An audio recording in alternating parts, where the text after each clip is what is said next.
Hello नमस्कार लोक सहायक न्यूज़ में तमाરું स्वागत है।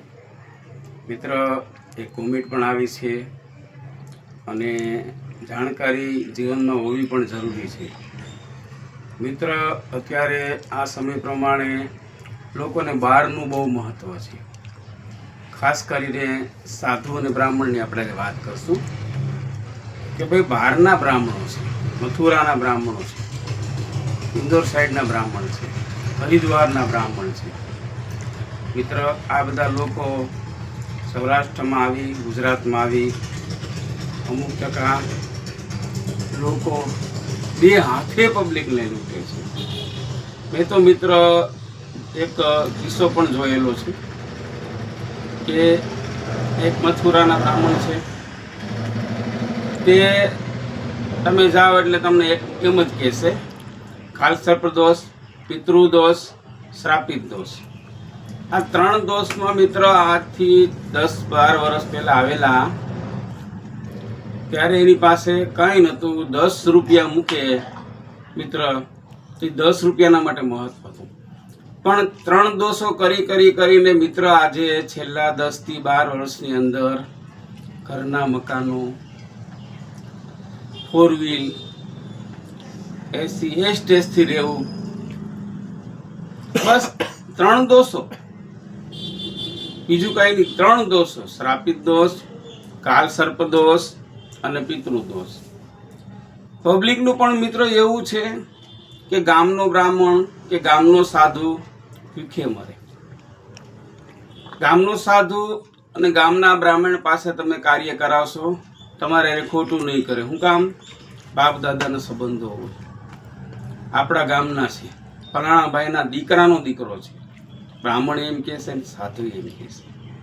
हवे मित्र आ जे मथुरानो ब्राह्मण छे ए शुं करे, आखी तमने टेक्निक समजावुं।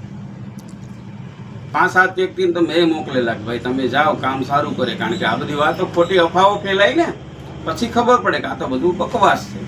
तो मित्र तमे जाओ एटले तमारे 30,000 में आ त्रण दोष मटे। केटला? 30,000 रुपया में काल सर्प दोष, पितृदोष अने श्रापित दोष।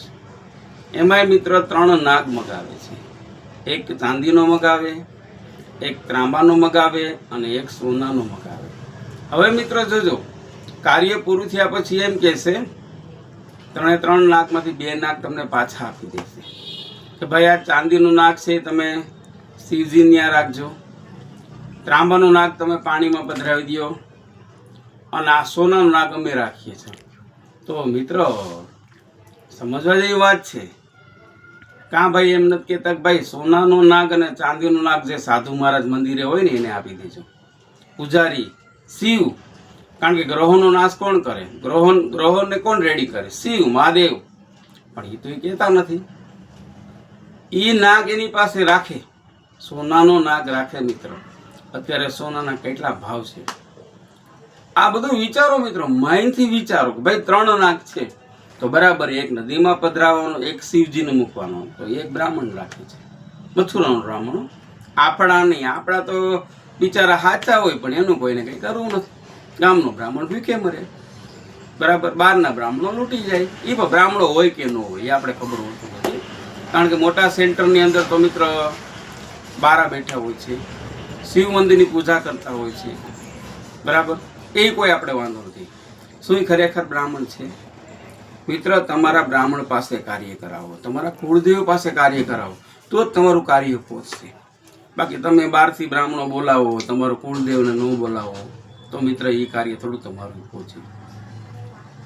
कहेवत छे ने घरना घंटी साटे पड़ोशीना ने, आ ए कहेवत छे। हवे मित्र आमने आमनुं चाले छे। અત્યારે એ માણસ લાખોપતિ બની ગયો। આપણે કોઈ બ્રાહ્મણ સાથે વિરોધ નથી, બ્રાહ્મણને આપણે દંડવત પ્રણામ, પણ વિરોધ મારે ખોટા હારે છે। કારણ કે હું એક પત્રકાર છે, પત્રકારની ફરજ આવે કે ભાઈ સત્ય બહાર પાડો। એટલે હવે ધ્યાન રાખજો, તમને કોઈ કહે ને આ દોષ નડે તો કહેવાનું ભાઈ દોષ ભલે નડે, નકર એ દોષ તમારો 30,000નો થશે અને કંઈ થવાનું નથી। આ મથુરાના બ્રાહ્મણે લગભગ કેટલાયની વિધિઓ કરી, કોઈને મિત્ર કાંઈ રિઝલ્ટ મળ્યું જ નથી। અને અલગ અલગ કલરિંગ ચોખા બનાવે, ચોખાના યંત્ર બનાવે, લોકો દેખે આકર્ષિત થઈ જાય, વાહ સરસ મજાનું બધું બનાવ્યું છે. કારણ શું? આકર્ષિત, લોકોને એમ થાય કે ના ના બહુ સરસ બનાવ્યું બ્રાહ્મણે, હા એ બરાબર છે. પણ લોકો પબ્લિકે એવી છે, તમારે બાજુમાં રહેતા હોય લાભશંકર દાદા, મણિશંકર દાદા, કે જે કોઈ દાદા હોય આપણા ગામના હોય, આપણે એને ઓળખતા હોય કે ભાઈ કાં તો કે આ લાભશંકર દાદાનો દીકરો છે, આ મણિશંકર દાદાનો દીકરો છે, આ શિવા દાદાનો દીકરો છે, આપણે નામ આપીએ. તો મિત્રો આપણે એને જાણતા હોય, આપણા બાપ દાદા એને જાણતા હોય, આપણે જાણતા હોય કે આ બ્રાહ્મણનો દીકરો કાયમ સવારમાં વહેલા શિવ મંદિરે પૂજા કરવા જાય છે, એનું કર્મકાંડ કરે છે, આ બ્રાહ્મણનો દીકરો પરફેક્ટ છે. આપણે એને માનતા નથી, કારણ કે એને તમારું બૂચ મારવું નથી. હા એ તમારું બૂચ મારે, તમે એને માનો.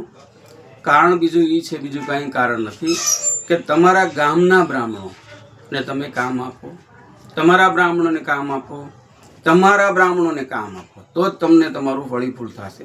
બાકી બહારના બ્રાહ્મણો જે આવવાના છે એ બ્રાહ્મણો તમને લૂંટી જવાના છે. 100%ની વાત છે, તમને કદાચ અનુભવ થયા હશે, બરાબર છે. આપણે અત્યારે તો સિસ્ટમ છે ગ્રહોની, કાં તો કે ભાઈ તમને શનિ નડે, રાહુ નડે, મંગળ નડે, નડતા હોય ગ્રહો, કદાચ નડતા હોય માનીએ છે, પણ તો કાં ભાઈ તમે એમને આપો છો તો તમારા ગામનાને આપો. ભાઈ જાપ કરવાના છે, તમારા ગામનાને આપો, એ જાપ કરશે. શું કામ? એને ગામમાં રહેવું. કાલ સવારે તમારી પાસે 2, 5, 10 હજાર લેશે કદાચ, તો તમે કહો કે દાદા આ તો કાંઈ થયું નથી, બરાબર, કારણ કે એ દિલથી કામ કરશે. અને આ બહારના બ્રાહ્મણોનું શું હોય ભાઈ, થાય તોય ભલા, ન થાય તોય ભલા, એને તો પૈસાથી મતલબ છે. હા મિત્ર, બીજું એક વાત કરવી છે. ગ્રહો તો ગ્રહોનું કામ કરતા હોય છે, પણ મિત્ર ગ્રહ માટે મસ્ત એક વાત મને એક ભૂદેવે કરેલી, એક મહાદેવ સાધુ સંતે પણ કરેલી છે. ઓમ નમો શિવાયના 5 મંત્ર જાપ કરો, શિવજીને જળ ચડાવો. મિત્ર 1 વર્ષ ખાલી નિયમિત કરાવ્યો તમે, 1 વર્ષ નિયમિત કરતું રહેવાનું. મહાદેવને ખાલી જળ ચડાવો, દૂધ ચડાવો, કાળા તલ ચડાવો, દૂધ ચડાવો, અને કંઈ ન ખાલી જળ ચડાવો, બસ 1 વર્ષ કરી તો જાઓ મિત્ર નિયમિત. તમારા ગ્રહો નબળા હોય બધા ભાગી જાય અને તમારા ધાર્યા કામ થાય. આ વસ્તુ મેં 2-4 પાસે કરાવેલી છે, મારા મિત્રોને કીધેલું છે કે ભાઈ બાપુ એટલા ખર્ચ કર્યા છતાંય મેળ આવ્યો નથી. એટલે મેં કીધું ભાઈ હું કાંઈ જાણતો નથી, પણ મને એક મહારાજે કીધું, એક પંડિતે કીધું કે બાપુ શિવની પૂજા કરો, એને કાંઈ નડે જ નહીં. એણે 1 વર્ષ કરી તો મિત્રો અત્યારે એમને નોકરી પણ મળી ગઈ, આજે સુખી છે. એટલે શિવની પૂજા કરો અને આવા બધા લૂંટારા છે એનાથી દૂર રહ્યો. હા, બ્રાહ્મણોને આપણે પ્રણામ કરીએ, પણ મારો હેતુ કહેવાનો કે તમારા બ્રાહ્મણને, બહારના લોકો કામી જાય છે, બહારના તમારી બૂઝ મારી જાય છે, અને અંતે શું થાય?